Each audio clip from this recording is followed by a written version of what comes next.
In the shadow of a dying moon, a young fox named Ember gathered the last of the fallen stars. Her fur, the color of burnt autumn leaves, was a flicker of defiance in a world turning to gray. She believed the Nightweaver, a mythic spider of ancient tales, had forgotten them, and so the firmament was unraveling, thread by silent thread. And when the final star blinked out, the forest lost its memory of light. Ember, driven by a quiet panic that twitched her ears and sent shivers down her spine, became a keeper of lost light.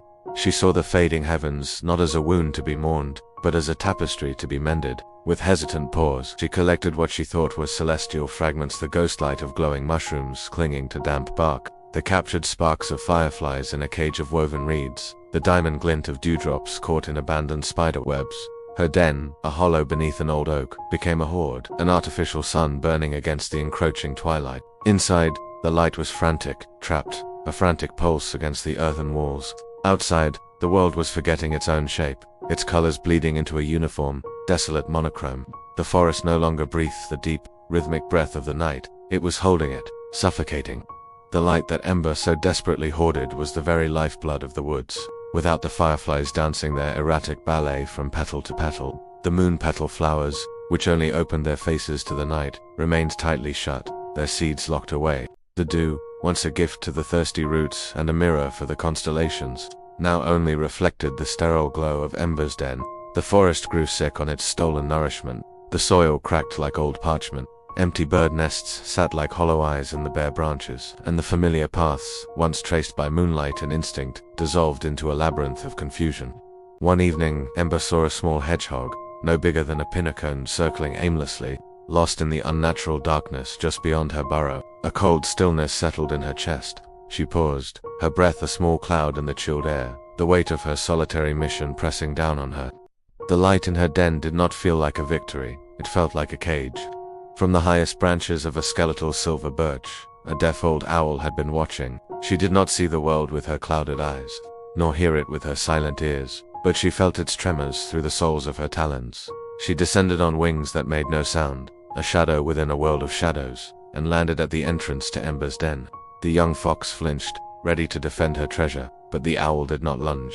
Instead, she stepped carefully inside and reached out a single gnarled talon. She did not touch the glowing mushrooms or the firefly lanterns. She touched the damp earth floor. Her head tilted, and through her claws, she felt the frantic, trapped vibrations of the hoarded lighter chorus of silent screams. She understood. With a gentle nudge of her wing, she guided a trembling Ember out into the grayscale forest, leading her to the great clearing where the moon petal flowers slept. There, under the vacant sky, she showed Ember through touch and gesture how to weave the spider silk dewdrops into a vast, shimmering net. A mirror of the cosmos that should have been hesitantly at first. Then, with a dawning purpose, Ember began to work.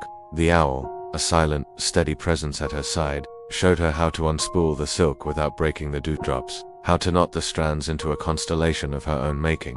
Together, they emptied her den. Ember released the fireflies from their reed prison, and they settled on the net, their lights pulsing softly. She carefully placed the glowing fungi, their cool light spreading across the silken web like nebulae. The net became a tapestry of borrowed light, a fragile map of what was lost. Standing on a high rock, with the owl's wing brushing her shoulder for courage, Ember held the corners of the great net. It hummed with a concentrated energy, a silent symphony of hope and desperation. She took a deep breath, and with a final, decisive flick of her head, she released it. The net unfurled and rose, not into the sky, but outwards, carried on a breeze that seemed to awaken just for this moment. For a single, breathtaking heartbeat, there was absolute silence. Then, the net dissolved. The light scattered like seeds sown upon the wind. They did not fly up to the empty heavens. Instead, they drifted down. A dewdrop landed on the cracked earth, and from that spot, a single, luminous vine bloomed, its flower unfurling to cast a gentle blue-white glow. A firefly landed on a closed moon petal, and its light, a tiny spark of warmth, coaxed the flower to open, releasing a fragrance of forgotten starlight. The glowing mushrooms found new homes on rotting logs, transforming decay into art. The light did not return to the sky, it was reborn in the forest. Bioluminescent veins traced paths along the tree roots, constellations shimmered in the reborn puddles, and the night-blooming flowers opened in a wave of soft color, their pollen carried on the wings of the freed fireflies, healing the sickness from the ground up. Ember watched, her heart a wild drum in her chest, as the forest drank in the shared light. The grayscale world was repainted, not by a distant, indifferent sky, but by 1,000 small, interconnected acts of grace. The healing was not a grand spectacle, but a quiet, intimate unfolding. It was in the return of the cricket's song, the soft burble of a rehydrated stream, the rustle of a hedgehog family finding its way home along a newly lit path. The deaf owl beside her did not see the spectacle, but she felt the forest sigh of relief vibrate up through the rock, a gentle, swelling harmony that replaced the frantic thrum of trapped light. True healing, Ember finally understood, did not come from hoarding light against the darkness, but from weaving it into bridges that connected the lonely and the lost. The world did not need her to fix the stars. It needed her to share their memory. Curled beside the old owl, her burnt autumn fur soaking in the gentle glow of the breathing forest, Ember watched the hedgehog family play under a canopy of luminous flowers and rekindled life.